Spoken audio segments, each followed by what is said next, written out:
आज हम आपको बताने जा रहे हैं कि अपने घर में यदि कबूतर आते हैं और कबूतर आपके घर में अंडे देते हैं और आपके घर में बैठकर कबूतर गुटरगू की आवाज करते हैं, इसका आपके घर पे क्या प्रभाव पड़ता है। यदि कबूतर आपके घर में अंडे देते हैं तो प्रिय दर्शकों, क्या उनसे आपके घर में गरीबी आती है? क्या उनसे आपके घर का नसीब खुल जाता है? क्या आपका भाग्योदय होता है? यदि आपके घर में कबूतर बैठते हैं और वो दिन भर गुट्टरगू की आवाज करते हैं तो उनसे क्या आपके घर में गरीबी आती है या फिर आपका भाग्य उदय होता है? इस कहानी में आप जानेंगे। वीडियो को हमेशा पूरा देखा करें ताकि आपको संपूर्ण जानकारी हासिल हो। जो लोग आधा अधूरा वीडियो देखकर बीच में छोड़ देते हैं उन लोगों को सिर्फ आधी अधूरी जानकारी मालूम पड़ती है। और प्रिय दर्शकों, आधी अधूरी जो जानकारी होती है ये खतरनाक साबित होती है, इसलिए वीडियो को हमेशा पूरा देखा करें। शुरू करते हैं प्रिय दर्शकों आज की ये प्यारी सी कहानी, ये प्यारा सा वीडियो। प्राचीन काल की बात है। प्रिय दर्शकों, एक नगर में एक मोहन नाम का एक व्यक्ति रहता था। उस मोहन नाम के व्यक्ति के एक पुत्र था जो बिल्कुल नवजात का छोटा था। अब उस नाम के व्यक्ति के घर में एक कबूतर का जोड़ा भी रहता था। प्रिय दर्शकों, मोहन की पत्नी परिंदों से बड़ी नफरत किया करती थी और मोहन सभी परिंदों से बड़ा प्रेम किया करता था। प्रिय दर्शकों, रोज प्रातःकाल कबूतरों को दाना डालता, परिंदों को दाने डालता, पानी डालता, लेकिन उसकी पत्नी बड़ी नफरत किया करती थी।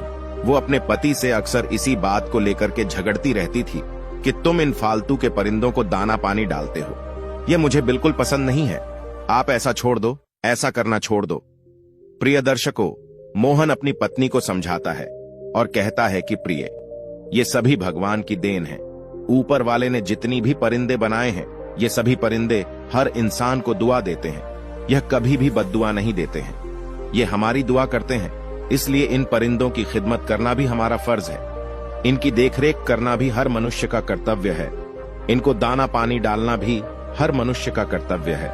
और जो मनुष्य परिंदों को दाना पानी डालता है उनका भाग्य साथ देने लगता है।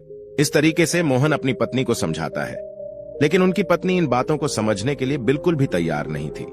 वो अक्सर अपने पति से इसी बात को लेकर रोज झगड़ती रहती थी। वो कहती थी कि कबूतरों को मेरे घर से दूर भगाओ, मेरे घर के आसपास ये कबूतर परिंदे बिल्कुल नहीं आने चाहिए। प्रिय दर्शकों, मोहन की पत्नी हर परिंदों से बड़ी नफरत किया करती थी और अपने पुत्र से बड़ा प्रेम करती थी। अपने पुत्र को जी जान से भी प्यार किया करती थी, लेकिन परिंदों से और परिंदों के बच्चों से बड़ी नफरत किया करती थी। मोहन अपनी पत्नी को समझाने की खूब कोशिश करता, लेकिन वो बिल्कुल नहीं समझती थी। प्रिय दर्शकों, एक दिन की बात है। मोहन किसी काम से शहर चले जाता है और पीछे मोहन के घर में जो कबूतर और कबूतरी रहते थे वो मोहन के घर में ही अंडे दे देते हैं। अब मोहन की पत्नी अपने पति से इस बात को लेकर के झगड़ती। वो कहती कि इन अंडों को दूर भगाओ, मैंने पहले ही कहा था कि इन कबूतरों को घर में मत रखो, लेकिन तुम मेरी एक नहीं मानते हो। अब देखिए, इन कबूतरों ने हमारे घर में अंडे दे दिए हैं। इन कबूतरों ने हमारे घर में अंडे देकर गंदगी फैला रखी है। इसी बात को लेकर मोहन की पत्नी अपने पति से आए दिन झगड़ा करती, आए दिन लड़ाई झगड़े करती, लेकिन मोहन अपनी पत्नी को बार बार समझाता। प्रिय दर्शकों, अब एक दिन किसी काम से को जाता है, वो शहर चले जाता है। पीछे से उसकी पत्नी सोचने लगती है। शहर को रवाना होने से पहले मोहन अपनी पत्नी को समझाता है और कहता है, प्रिय दर्शकों, देखिए हमारे घर में कबूतरों ने अंडे दे रखे हैं और तुम कबूतरों को बिल्कुल मत छेड़ना। जब तक इनके बच्चे अंडों से बाहर नहीं आ जाते, उनके बच्चे अपने माता पिता के साथ चले नहीं जाते, जब तक इनको बिल्कुल दुखी मत करना। और रोज अपने हाथों से थोड़ा थोड़ा कबूतरों को दाना पानी डाल दिया करो ताकि तुम्हारा भी अगला जन्म सुधर जाए, तुम्हारा भी भविष्य सुधर जाए। इस तरीके से अपनी पत्नी को समझाकर और मोहन शहर को चले जाता है। मोहन की पत्नी उन कबूतरों के अंडों को तो नहीं छेड़ती है, लेकिन वह रोज बोलती रहती है। वो रात दिन यही सोचती रहती है कि मेरे घर से इन कबूतरों को कैसे भगाओ, इनके अंडों को यहां से कैसे भगाओ। प्रिय दर्शकों, मोहन का जो छोटा पुत्र था उसको भी इस बात का मालूम था कि मेरे घर में कबूतरों ने अंडे दे रखे हैं। अब मोहन का पुत्र इस बात का इंतजार कर रहा था कि कब मेरी मां घर से जाए। पिताजी तो शहर चले गए हैं, लेकिन अब मेरी मां घर पर है। जब मेरी मां घर से कहीं चली जाएगी तब मैं कबूतर के अंडों को देखूंगा। प्रिय दर्शकों, उसके कुछ ही देर बाद मोहन की पत्नी यानी उस बच्ची की माँ पानी लेने के लिए पनघट पर चली जाती है। अब मोहन का पुत्र एक सीढ़ी लगाकर कबूतरों के अंडों तक पहुंच जाता है और कबूतर के अंडों को पकड़ लेता है और उनसे खेलने लगता है, उनको देखने लगता है, निहारने लगता है। तभी उसकी माँ यानी मोहन की पत्नी पानी लेकर के वापस अपने घर को आ जाती है। जब वह वापस घर को आती है तो वो देखती है कि उनका छोटा सा पुत्र सीढ़ी लगा करके और सीढ़ी पर चढ़ा हुआ है और कबूतरों के अंडों को हाथ में ले रखा है। ये देखकर वह बड़ी क्रोधित होती है, अपने बच्चे को मारने पीटने लग जाती है, अपने बच्चे को डांटने लग जाती है। फट से वह पानी को रख करके तुरंत अपने बच्चे के पास आती है और सीढ़ी से अपने बच्चे को हाथ पकड़ करके खींचती हैं। तो प्रिय दर्शकों, उसके बच्चे की दूसरे हाथ में एक कबूतर का घोंसला पकड़ा हुआ था।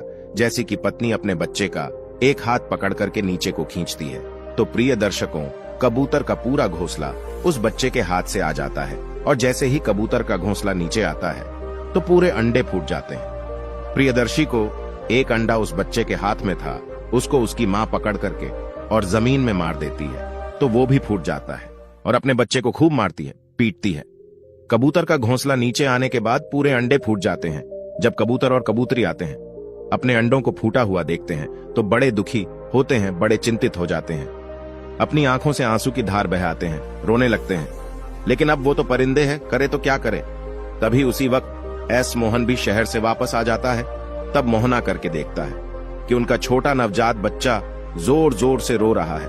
यह देखकर अपने बच्चे के पास जाता है, अपने बच्चे से पूछता है कि पुत्र, और ऐसी क्या बात है, तुम क्यों रो रहे हो।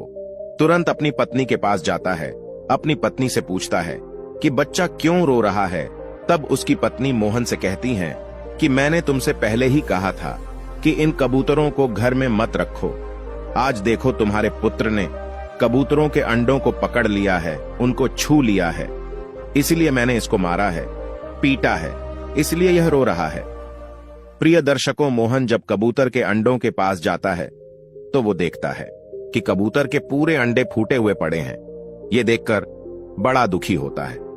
फिर से अपनी पत्नी के पास आता है और अपनी पत्नी से पूछता है कि तुमने कबूतर के पूरे अंडे फोड़ दिए हैं, अब कबूतर हमें जरूर बद्दुआ देंगे और इनका भुगतान हमको जरूर करना पड़ेगा।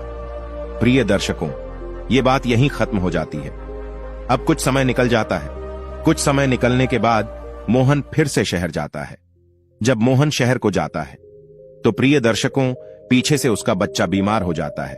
अब मोहन की पत्नी अपने बच्चों को इधर उधर लेके घूमती है, इलाज करवाती है।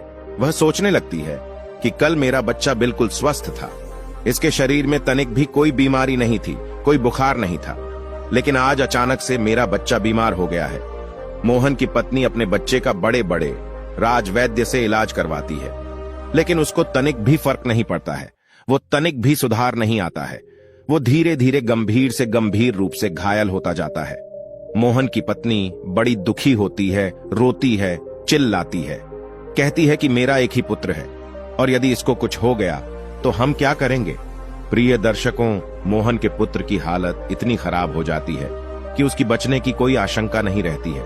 तब मोहन की पत्नी भगवान के मंदिर जाती है और भगवान से भी दुआ करती हैं, कहती हैं कि प्रभु, मेरा एक पुत्र है, इसको बचा लीजिए। तभी मोहन भी शहर से वापस आ जाता है और मोहन करके अपने बच्चे को देखता है। तब वह अपनी पत्नी से मिलता है, अपनी पत्नी से कहता है कि मैंने तुमसे पहले कहा था कि कभी भी किसी की बद्दुआ मत लो, कभी भी किसी जीव जंतु की बद्दुआ मत लो। ये उसी का परिणाम है जो हमको भुगतना पड़ रहा है। तुमने कबूतर के पूरे अंडों को तोड़ा है, ये इसी का परिणाम है। वो भी तो उनके छोटे छोटे बच्चे थे, उनको तुमने जीते जी संसार में आने से पहले ही मार दिया है, इसीलिए यह संकट हम पे आया है।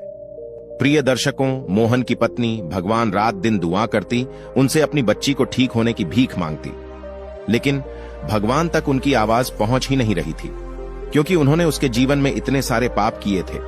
न जाने कितने कबूतरों के अंडे फोड़े होंगे, न जाने कितने कबूतरों को अपने घर से मारपीट के भगाया होगा।